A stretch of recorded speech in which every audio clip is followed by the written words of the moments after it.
The red-shouldered hawk may just be my favorite hawk. I don't know why. It's not the biggest, it's not the baddest, and while it could be their behavior, their appearance, or the fact that I'm so familiar with them that makes this species so intriguing, it's probably a combination of all of the above. Red-shouldered hawks are excellent hunters and capture a wide variety of prey. They are woodland birds but prefer to remain near water, where they also hunt.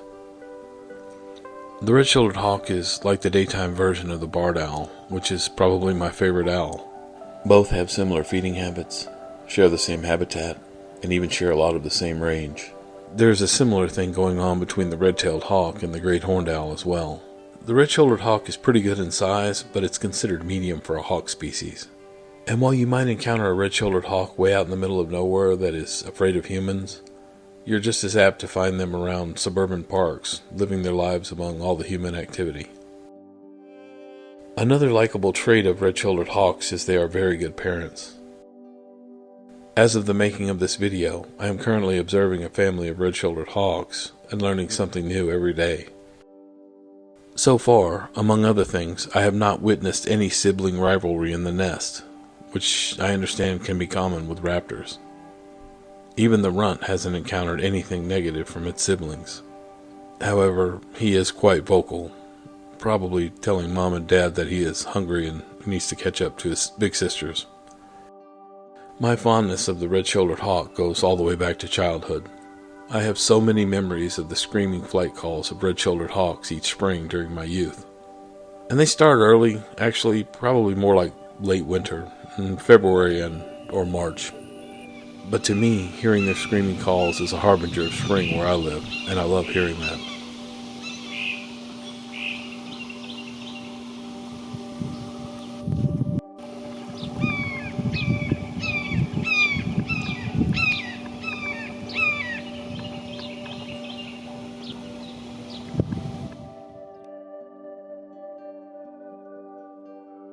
The red-shouldered hawk has reddish colors that appear to be horizontal stripes across its breast and belly. This reddish coloring extends upward and outward, giving the bird reddish patagial bars, or shoulders. Its back is mottled black and white, with a little reddish mixed in. To me, their back looks like a layer of toasted and slightly burned marshmallows. The red-shouldered hawk has striking black and white bars on its tail and the underneath of its wings, surrounding the patagial bars. It's a medium-sized hawk, as mentioned previously, at about 17 to 24 inches in length. Immature birds, once they leave the nest, resemble sharp-shinned hawks, especially on the breast and belly, where they have a leaf-like pattern. However, the red-shouldered hawk is larger, bulkier, and has fairly thick legs compared to the razor-thin legs of the sharpie.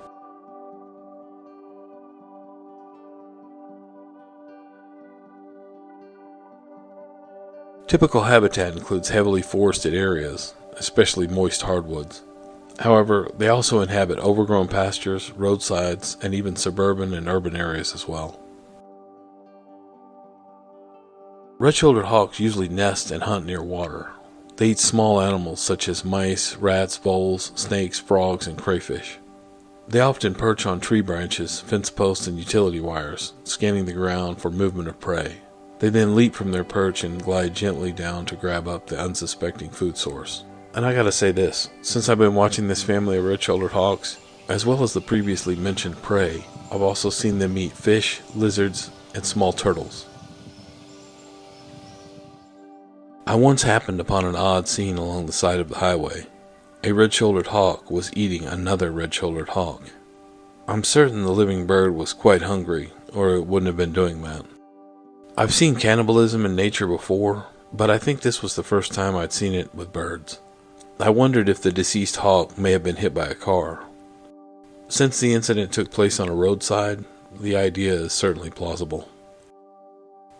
I've seen videos of red-shouldered hawk males engaged in battle during the breeding season, but from what I've read, the fights rarely result in injury severe enough to cause death.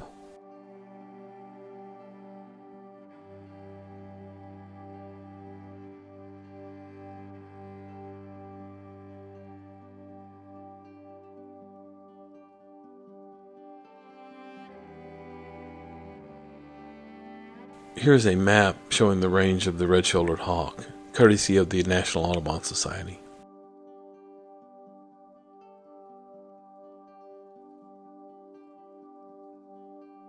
Red-shouldered hawks are monogamous, and during their annual courtship, males put on a soaring spectacle involving twisting and turning through the air while diving. As a teen, I lived on a farm for a time, and I often sat on a hill and watched red-shouldered hawks fly above the valley below. Their calls often let me know spring was near. Ah, the memories.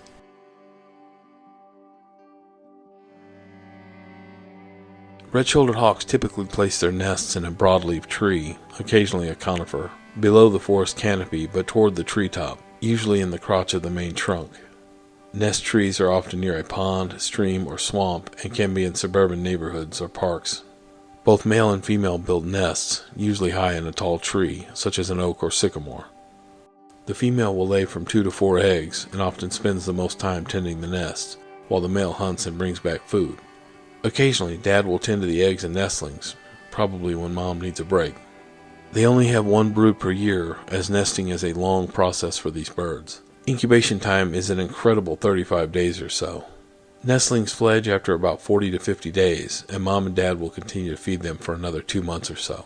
I told you it was a long process. And on that note, as mentioned previously, I will be making a video about the red-shouldered hawk family that I'm watching this summer, but it may be a few months before it comes out, as I want to wait until they are completely done.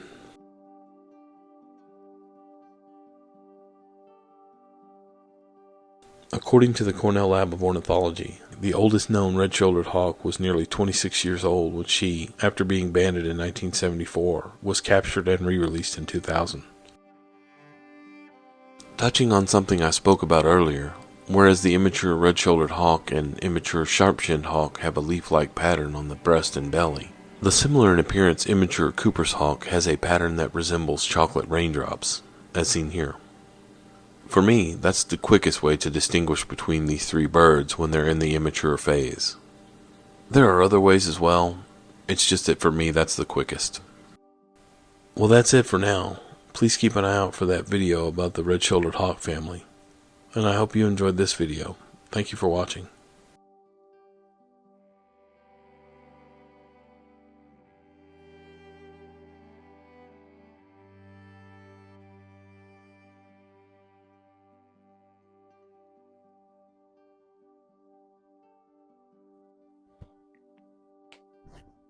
Oh, hello. I'm Randy from Randy's Natural World. I hope you enjoyed the video on Red-shouldered hawk. Yes, that's it. Today I'm pretending to be a scientist. Maybe I'm doing research on a 5 o'clock shadow, I'm not sure. But that's neither here nor there. I'm hoping to speak to those of you who haven't subscribed yet. Here's a list of reasons why you should.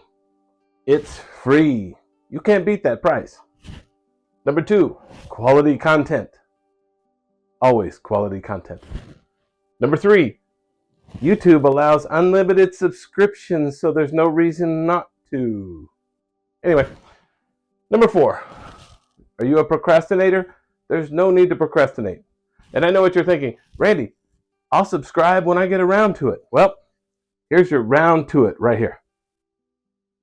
Round to it. So go ahead and subscribe. Go ahead. A wise decision.